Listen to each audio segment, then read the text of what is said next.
Mike, I hate to do it. We got to do Rodgers. Yeah, we do. Of course we do. He made headlines on McAfee. So Aaron Rodgers made his triumphant return to the Pat McAfee Show earlier today. And Aaron Rodgers, who we haven't heard much from, shocker, in the past 2-3 weeks, barring his free agency decision.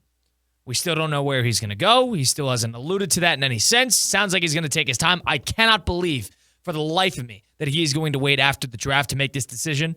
You're putting every team in a really tight spot because all of a sudden if they go out, get a rookie and they like the rookie and then all of a sudden you come in, throw a wrench in the mix, whatever. But he went on McAfee earlier today on ESPN and he told a couple stories, pretty candid, as he always is, in terms of his first couple interactions with most specifically the head coach of the New York Jets, Aaron Glenn. Aaron Glenn, who was characterized, as a no-nonsense guy. He's a Dan Campbell disciple. So if you're a Dan Campbell disciple, he's not going to pull any punches. And alongside him was the general manager, Darren Moogie. Moogie. And Rodgers had this to say on Pat McAfee when asked about him and his initial interaction with head coach Aaron Glenn of the New York Jets. That was an interesting 2 years, to say the least. But, I figured that when I flew across country on my own dime, that there was going to be a conversation. And the confusing thing to me, and the strange thing, was, when I went out there, I meet with the coach. We start talking. He runs out of the room. I'm like, that's kind of strange. I was like, then he comes back with the GM. And I'm like, all right. So we sit down in the office. I think we're going to have this long conversation. I've flown across the country. And 20 seconds in, he goes, literally, I'm talking to the GM about something, and he leans to the edge of his seat and goes, so do you want to play football? And I was like, yeah, I'm interested. And he said, we're going a different direction at quarterback. And I was kind of shocked. Now, not shocked because I didn't think that was a possibility. Listen, of course, if they want to move on, that's totally fine. But shocked because I just flew across country. You could have told me this on the phone. So Aaron Rodgers telling Pat McAfee earlier about him being shocked that Aaron Glenn was quick, decisive, no nonsense, and he was essentially upset that he had to fly across the country on his own dime, he added. On his dime. Colin. On his dime. He spent however much money, probably flying private, to go from Malibu, California, wherever he was, to New Jersey to meet with Aaron Glenn. And then all of a sudden he was shocked that the guy didn't waste his time, make it about himself, was pretty straight up in the conversation, and he didn't make a whole media frenzy out of the discussion.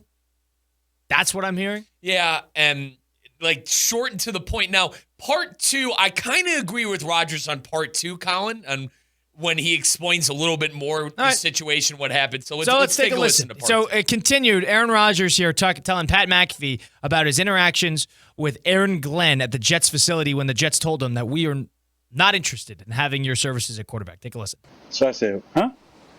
And he goes, we just want to know how you want it released, the messaging. And I said, verbatim, I don't give a about the message. And I said, why? And then he said, I don't want to be up in front of the room saying something and have guys looking back at you. Interesting. And I said, what does that even mean? Are you assuming that I would be in the back of the room during a team meeting undermining what you're saying? I said, you don't know me. And he said, you don't know me.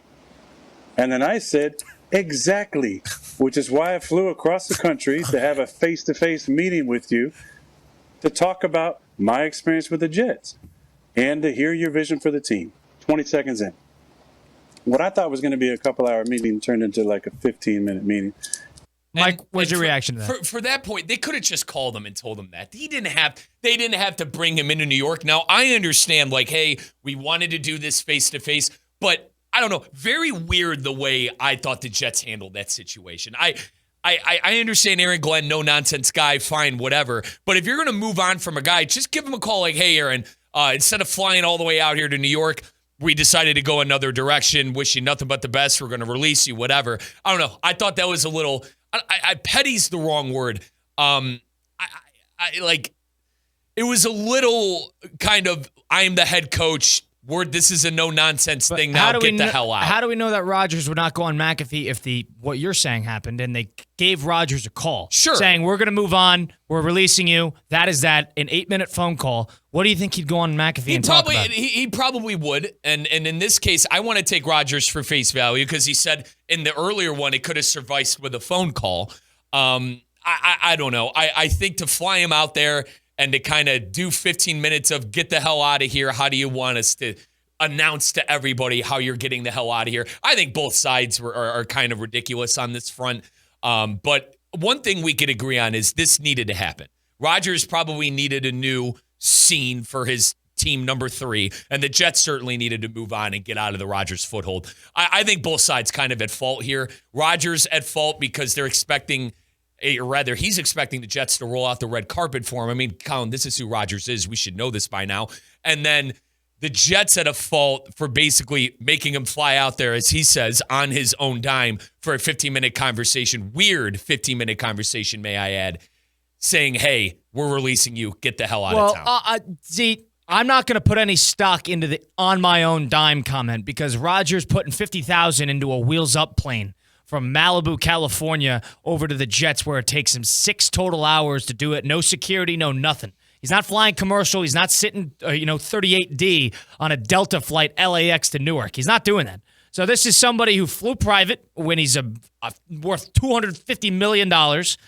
So I'm not going to sit here and say that they wasted Aaron Rodgers' money. So that I do not. That didn't but in a sense, I understand it. I understand it, though, if Rodgers is upset about it. Hold on. Well, what are the Jets supposed to think? The guy who bought a house in Bergen County, New Jersey, the guy who is allegedly the guy who's been there for 2 years, who lives in the New Jersey area, if they just went to him and said, hey, we're having a meeting this day, and Rodgers is like, all right, I'm going to fly out there, what are they going to say? Well, we don't need to cancel the meeting? All right, get out of here. We don't know where you are. That's not our business what you do.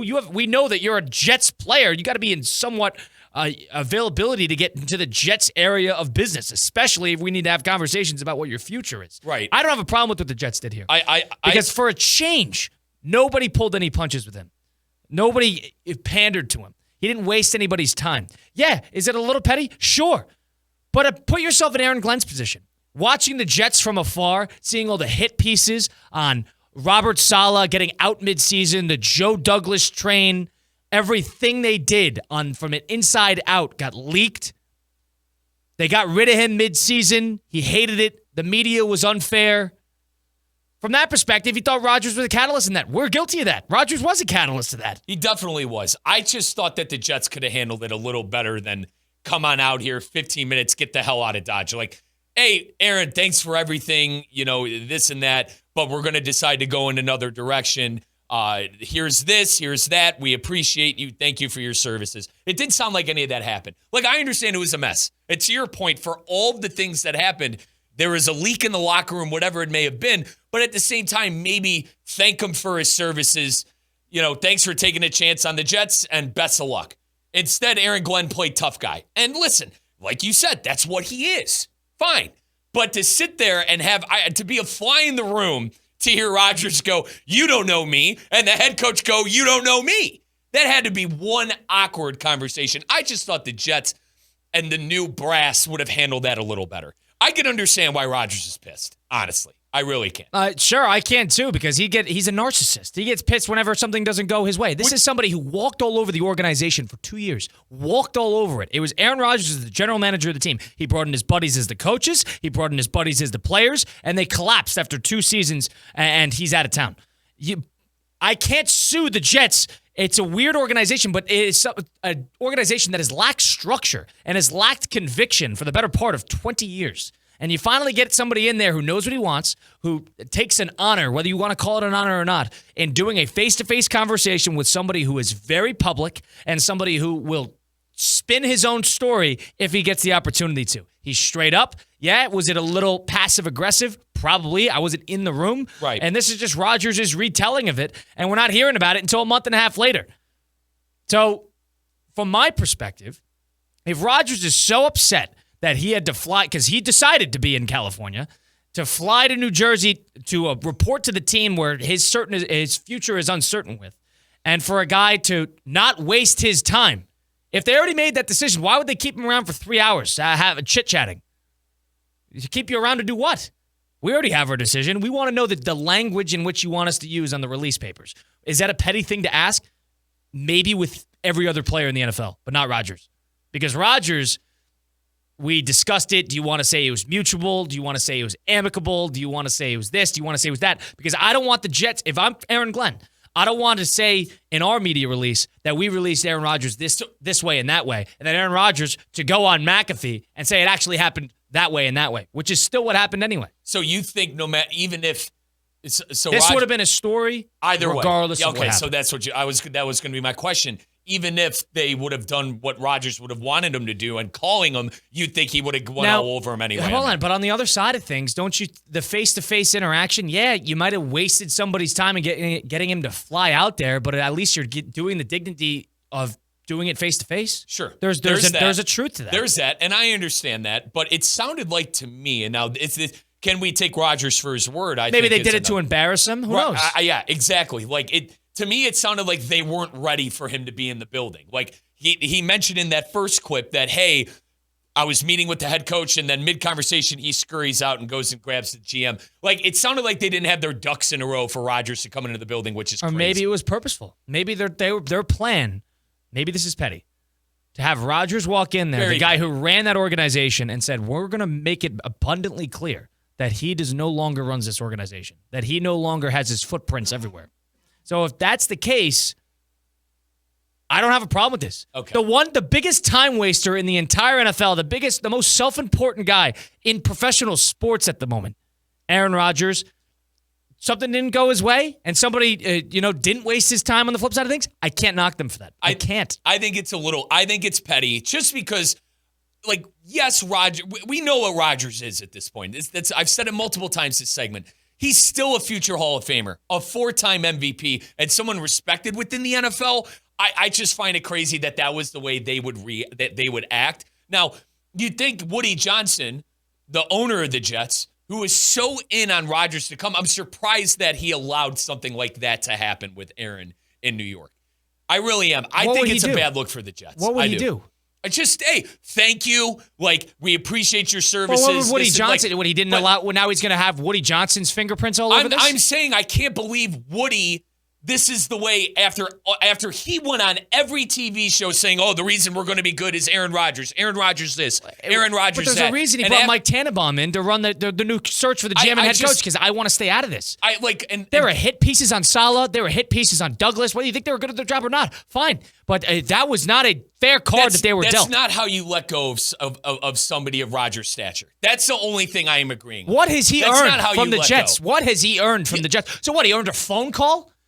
So a phone call is more honorable than sitting him down and telling him we're going another direction. Correct. And disrespecting him face to face. They disrespected comparatively him. Over the phone? Listen, you'd rather have that conversation be over the phone than bring a guy in and completely disrespect them. If you're going to disrespect someone, you might as well just do it over the phone and get it over with. Now, what was quickly. Disrespectful about it? Just like I said, it's like they weren't ready for the guy to come in. They had to run and grab the GM. It took them 30 minutes. He was in and out in 30 minutes. You don't know me. The head coach looking at him. I thought it was very, very odd by the Jets to handle the business the way they did with Rodgers. Colin, like, even if you don't like somebody, like at any workplace, you still have the professional courtesy of, hey, thanks for everything. We're going in a different direction. Here at this point, like, there's no severance pay in the NFL. We understand this. You cut the player. But at the same time, you thank them for their service. You do it. You do it in the right fashion, and you move on. I don't know. I thought like it turned into a situation because it was escalated to a situation because Rodgers was the one who's like, you think I'm going to undermine your back? Was Aaron Glenn wrong to say I don't want to be talking to my guys, and you got Rodgers' fingerprints all in the back of the room? Is he wrong to say that? Would Robert Saleh say he was wrong to say that? Probably. Would Nathaniel Hackett say he was wrong to say that? You're probably right on that, but there's a different way to go around it to still respect a future Hall of Famer. That's all I'm saying. Maybe. That's all I'm saying. But if Aaron Glenn is not going to get he's went in there and said, I'm not going to get walked over like Saleh did, like Douglas did, like Hackett did, and like Woody Johnson did the first time around. And if he wanted to prove a point, maybe it was an ego thing, fine. It was a tough guy. But I can't knock him for the most egotistical player in the NFL getting humbled for once in a while. All right. Good. You play for the Jets. Sue us for expecting you to be in the building. Really? You bought a house, an $11 million house in Montclair, New Jersey. You're not there? All right, that's not our problem. Get here. You're still a member of the Jets. Still owe you $30 million. Get here. So I can't knock the Jets for this. I think the Jets did a good job. Was it passive-aggressive? We'll circle around. Yes. But I think if you're going to sit Aaron Rodgers down and he's going to complain to McAfee, if this story didn't have to come out. Why do you think it did? No, and of course it's his side too. Like I understand the Jets would probably say something different. And the only people who know whether he's right or wrong, did you need to make it public? Why do you think he's making it public? Because he's trying to because this is his self-importance coming out. Well, and I think this is him also pointing to teams like, hey, this is how this happened, right? And to your point of you don't think he's going to extend this beyond the draft, I think he's going to wait and see what teams do in the draft to decide where he goes based on what happens in the draft. I think he's playing the draft to his advantage, and I think. And how do you think that affects the teams? And granted, if I could take Rodgers for his word or not, because I am going to take him for his word on what he says happened. Is that maybe fool's gold by me? Sure, but I think he's putting that out to teams like, hey, this isn't how you do business to sign me. If like this is what happened in New York with the new regime. Make sure this doesn't happen if you want me to be a quarterback of your team. Is that petty? Yes, but he's a 4-time MVP, a Super Bowl winning quarterback. And what has he done for the Jets? It's not the Packers releasing him. This is the Jets releasing him. Sure. But at the same time, I think there's a common courtesy into releasing a player and letting them know that their services are no longer needed. And that's exactly what he did. And that's exactly what he did. And he didn't take 4 hours of a meaningless meeting to do that. 888-760-3776. The number to get into the program, 888-760-3776. Rodgers versus the Jets. The saga continues. Aaron Glenn was very blunt in his decision, telling him that we are moving on. And Rodgers did not take a liking to the fact that they made him, quote, on his own dime, fly out there from California to New Jersey to have this meeting instead of over the phone. And it escalated into a you don't know me, I don't know you meeting. We go to Randy and Stewart on Russo and Rizzo joining us now. Randy, what's going on? What are your thoughts on this matter? I'm so far from an Aaron Rodgers fan, but it was disrespectful. And the reason it was disrespectful is because before he told him we're going in a different direction, he said, "Are you ready to play some football?" So what? It was a problem that they tried to gauge whether he was going to retire, or they need to tell him that he was going to release him? They were going to release him, so it should have been sit down, hey, look, we're moving in a different direction, regardless of what you're doing. Not, oh, you ready to play some football? Oh, ha, ha, he. Oh, we're moving in a different direction. To his point, they knew what they were going to do, and they still played the whole card. So, but good call, Randy. Appreciate you chiming in. But the one thing I'll say is if you said I'm going to retire, all right, then we don't need to have this conversation. You're retiring. All right. Sounds good. See ya. So you're saying that they... Yeah, you don't need to say, we're going to release you while I'm retiring. It was a fair question to Fine. ask. Fine. I don't think that if it teeters the line of disrespectful or not, if he's asking him whether he's going to play football again, everybody in the world would have asked him that question. Everybody. Was it a little petty? Yes, I'm acknowledging that. I'm saying the guy deserves it. And I'm not going to try to moral high ground my way through this because the Jets have been walked over every step of the way for the last 2 years. Shame on them for showing some guts for once in a while. A little conviction. Harry in Delray joins Russo and Rizzo. Harry, welcome to the end of the program. What are your thoughts? Hi, thanks for having me. Now, I'm not the biggest follower of Aaron Rodgers, but I am totally on the Jets side with this one. I think he needed to be humbled. I think he's had his, romp around the roost in New York. And he's the quarterback. He's not the coach. He's not the GM. He's the quarterback. So, I think the Jets were right to handle it the way they handled it. Now, again, I guess I didn't hear it necessarily, but on the terms of professionalism, was it professional of Aaron Rodgers in years past not to show up for training camp? Going on his ayahuasca trips and all of is that professional? No. So I don't think you can really stand on that peg when it comes to the individual because he's not the greatest professional himself. Now, is he a wonderful football player? Sure. Is he a Tom Brady? No. So, again, the power he has, I don't know if it's really very warranted, for one, and his ego is massive compared to, okay, yeah, some MVPs, but how many Super Bowls does he have? Fair. Appreciate the call, Harry. Thank you for chiming in. 888-760-3776. Harry said, hey, hold on. Aaron Rodgers, there's no standard of professionalism. All of a sudden, why is he owed that courtesy when he hasn't given anybody, including the Steelers, that courtesy coming in? You think the Steelers want him to make a decision before the draft? Yes, they do. But he's not doing it. Why is that? Because Aaron Rodgers probably wants his Radio Row week of the Aaron Rodgers decision. And if I can't believe I'm defending Rodgers today, but I also think he's going to look at the teams after the draft and make his decision off of that. I think that's fair. And it's fair for who? For him. For nobody else. For nobody else, but it's right. So would you call that professional?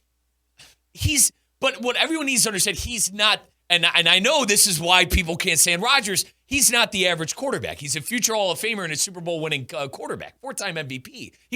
I don't want to say he's allowed to do this, but he's made it to where so if your point is going to that do this players no matter are what. allowed to walk all over the teams and the owners and do whatever they want, you're wrong. I think that a lot of this stuff in New York was Rodgers' fault. A lot of it. But to put the whole blame on him, I think is a little crazy. I'm not putting the whole blame on him. The whole blame on him but is I'm saying crazy. I think the Jets did the right thing here. And I think he wants to be careful. I think in his sense, he also wants to be careful where he's going next because the Jets was a tremendous failure. And he doesn't want the same thing to happen. Or maybe it's the vice versa. Maybe not a lot of teams want his services. 888-760-3776. Number to get into Russo and Rizzo. 888-760-3776. Aaron Rodgers versus the Jets. Which side are you taking here? Who handled this right?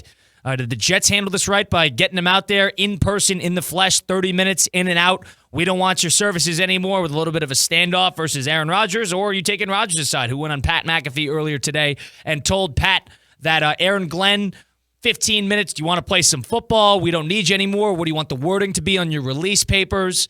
And I don't want the Aaron Rodgers show following this team. A little up front.